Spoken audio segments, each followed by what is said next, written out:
You are in the Temple of the Rants, where I rant about whatever my $15 a month plus patrons want me to rant about. You can get one of these by being one of those. This one's for Connor Pearson, who says, Happy April. Sorry for perpetuating this monotonous cycle of ranting, but I like hearing you talk. I wouldn't mind hearing your thoughts on how the anime industry seems to be trying to shift into the theaters as opposed to TV when producing sequels, whereas before you'd usually only find big original projects carried on the strength of its creators or spin-offs of only the most popular series making it to theaters. Some recent examples: Code Geass, Madoka, Konosuba, Kabaneri, Yojo Senki, Maiden Abyss, Princess Principal, Violet Evergarden, and Goblin Slayer.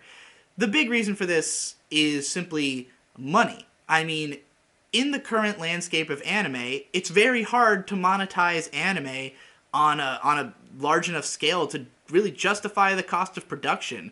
I mean, you have to think about the fact that the height of original anime was, the late 90s through the 2000s, sort of capping in the early 2010s. And up in, through that whole era, anime was largely supported by the home video market. It was because, and if you look into the history of this, I think there was an ANN article or something I read one time that goes over a lot of it. But when it comes to DVDs, when they first started hitting the scene, they were originally very expensive. Like, let's say $70-$80 for a disc. And typically who would buy DVDs is rental places like a Blockbuster. They would buy the DVDs at that enormous cost, and then they'd make the money back by renting it out over and over again.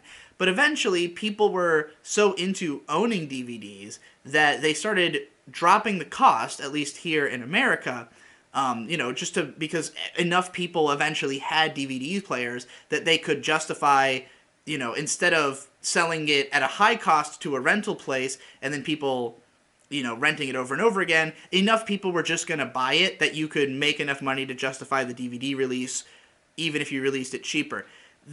In Japan, things didn't go this way, historically. DVD prices did not drop. It did not become as much of a mainstream thing where everybody had a DVD player in their house. It was the hardcore enthusiasts and tech-savvy people who had that. And those people were willing to shell out a lot more money for a DVD release than an American would. And so in Japan, the industry became, okay, we'll target that niche market of people who are hardcore enthusiasts with a lot of expendable income, because a lot of them are people with, tech jobs and stuff, no girlfriend, just watching anime all the time. And they target those people specifically, and you only have to sell a few thousand DVDs at the extreme prices that they are, sold at, in order to make back your money. And in Japan, they, of course, are on way more discs than they are here. You would typically have like a 13-episode show on like 7 discs that are all, more expensive than an American DVD would be. And so this is what was propping up the industry, is just the enthusiasts who felt that they were willing to pay that much money because they cared that much about the product. Well, then you had the Western anime market, and DVDs already weren't as expensive here and were on fewer discs, but it was still kind of pricey. Like, when I was getting into anime, usually a 13-episode series would be released on 4 discs at $30 a piece. So you're dropping $120 on a 13-episode show. Well, after the economic collapse in 2008, nobody was willing to spend that much on DVDs anymore. This is when we started getting all the thin pack releases and shit, where 13 episodes are $30, and that's just not sustainable for the anime market, especially bringing stuff to the West when they're trying to do all this shit like dubbing it and all that, adding all this additional cost, which, I mean, thankfully a lot of the thin pack releases that I bought would just be sub only, because that was the only way they could justify even releasing the thing in the States. But then you had the problem of Japanese people importing the American DVDs so that they could watch it without having to pay as much, because obviously, while there are some people who are enthusiastic enough that they just want to spend more to, perpetuate the show's existence, there are other people who just want to watch or own the damn thing, and if there's a cheaper version available, why wouldn't they go for it? Well, then you end up with the, obviously the growing rate of piracy. Then you have streaming, which it makes way the fuck less money than DVD sales would, because even though it reaches a way bigger audience, one view of an ad or like the pennies out of someone's subscription payment are just nowhere close to what, one person would contribute to a DVD sale. And so while streaming, a lot of, these streaming sites like Crunchyroll will make it out like, oh, anime's bigger than ever, it's making more money than ever. It's not anime on the whole, though. It's the big shows, the tentpole media, stuff like Boku no Hero is able to make a lot of money on streaming because everyone's watching it. It's, again, much like the matter of scale with the DVDs in the US, that they didn't have to cost as much because just more people were buying DVDs in general. Same thing goes for streaming. If enough people stream the show, then yes, it can make money better than, a niche market of DVD buyers, but only the shows that are appealing to everybody are going to survive that way. And so in order to have a show that works on streaming, you have to continue dulling down the production cost so that if not as many people are going to see it, then at least it didn't cost as much to make. And this is why we have the rise of the shorter shows and, the down, like the corner cutting on different parts of things. And granted, I'm not speaking from a place of industry knowledge. I'm sure a lot of people will dispute the things I'm saying. This is me just following a train of logic on what I'm observing happening. But when it comes to movies, you still have the ticket sale. And that's every single individual who sees it is paying $15. Yeah, I don't know what Japanese theater costs are, but like everybody is paying to see it once again.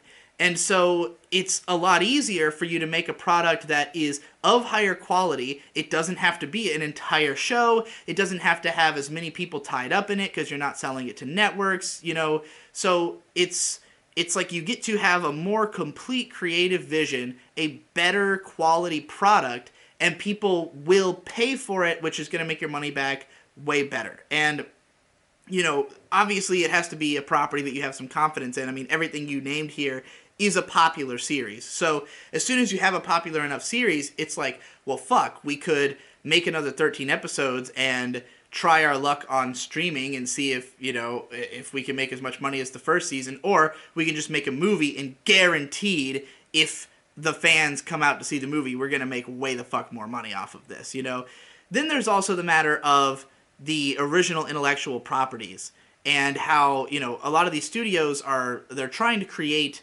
original IPs because they will have more, they have more ownership over it. They will make all the money. They won't have to split it between all these producers and stuff.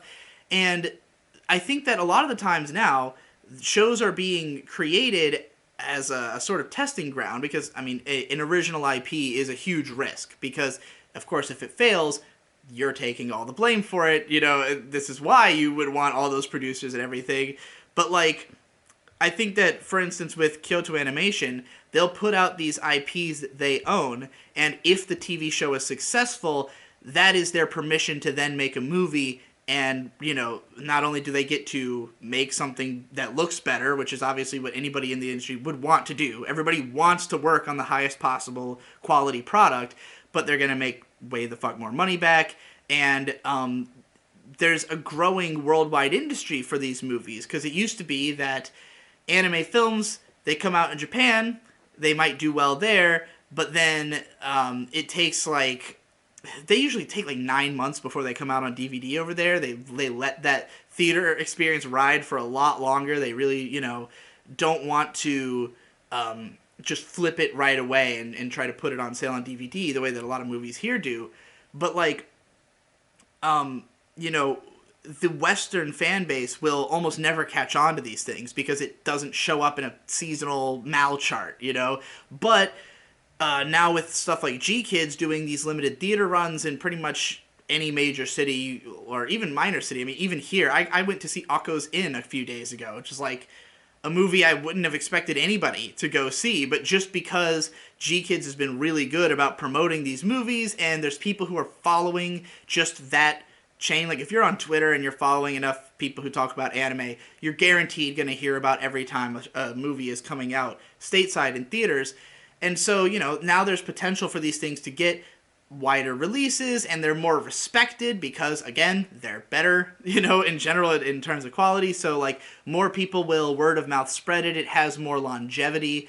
And I think that, it's just a really appealing prospect from the anime studio's perspective. Now, for people like me, who part of the appeal of anime is the more long-form structure, getting to be with these characters for 4 hours, 8 hours, however long, and who likes to consume it in those 22-minute bite-sized chunks because it just fits the natural flow of life.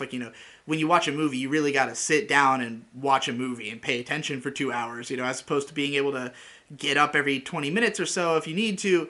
So, like, you know, I don't necessarily prefer things going this way. I think there are a lot of people who do because they're just excited to see high quality animation. But, you know, anime to me is more than just the quality of the production. It's also a lot to do with the style of release that is attractive to me. So I kind of find this a little bit unfortunate, but at the same time, I'm happy that studios are finding a way to make some fucking money in this, in this environment.